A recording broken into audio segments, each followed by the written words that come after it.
In India, the rules of the jungle apply to the rules of the road. The bigger, the better, the more intimidating, people are going to let you pass. And in that note, you only had two options. It was either the Toyota Fortuner or this, the Ford Endeavour. And now, there's a new one.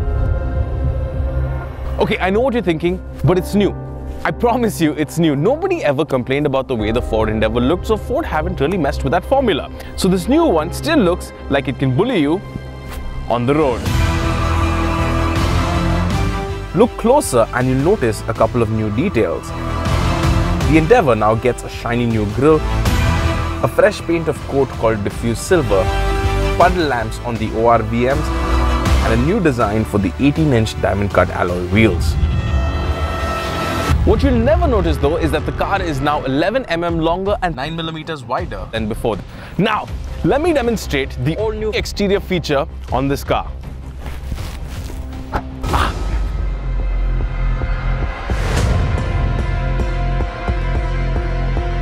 Now, nobody complained about the looks of the Endeavour and nobody complained about the features of it, and that continues with the interiors. It gets an 8-way adjustable power driver and passenger seat, a great big panoramic sunroof, active noise cancellation, cruise control. You have these digital screens that flag the analog speedo that gives you a whole host of information.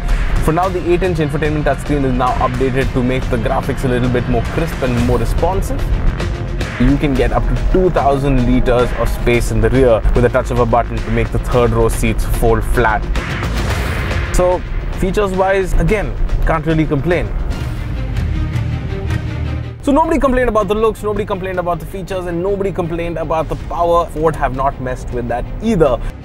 And first off, again, driving this car, I just forgot how quick the Endeavour is. Picks up steam like nobody's business. You have a 2.2 litre engine, and the one that we're driving here today is the 3.2, mated to a 6-speed auto box. And this engine produces about 197 bhp, 470 Newton meters of torque, that makes it the most powerful car in this segment. Here we are doing about 100 kilometers an hour on the highway. The engine's doing a little under 2000 RPM. The ride is so compliant, the suspension is soft, so it really does glide over all the undulations on the road. And when you hit a corner, it doesn't really roll as much as you would think a car this size would. This is genuinely the ultimate mile-munching machine.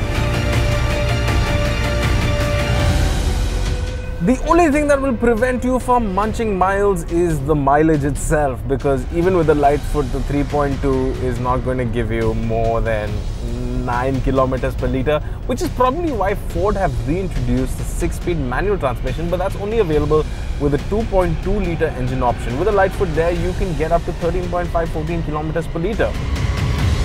Now, nobody ever bought an Endeavour just to drive it on the road, because with this car, you can take it anywhere. The dunes are always a challenge. It's a terrain management system that takes over, figures out where to apply power to the wheel that has most traction, and helps you get over some pretty hairy situations. Coming down steep declines, you have hill descent control, you have hill launch assist. They've reprofiled the front and rear bumpers to improve the approach and departure angles. There's also a big engine sump guard to protect the underbody of the car, and of course with around 280 millimeters of ground clearance, you know that you can pretty much run over anything. Now if things go further wrong from there, the car still has you covered. Comes with up to 6 airbags and a slew of electronic aids to keep you in check as much as possible. And then there is the biggest safety feature of all. This car is built like a tank.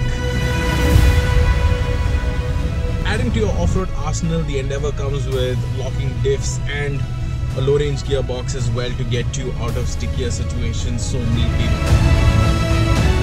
It has a digital pitch and yaw gauge to help you understand the orientation of the car when you're going over multiple obstacles. All in all, super impressive in the dunes.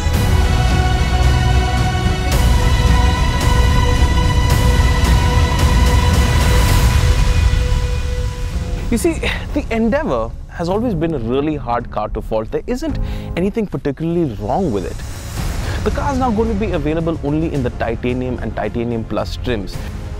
The entry price of the Endeavour has gone up. However, for the two trims compared to the previous model, the car is now cheaper than before, which means you get a lot more car for a lot less money. And as they say, if it ain't broke, why fix it?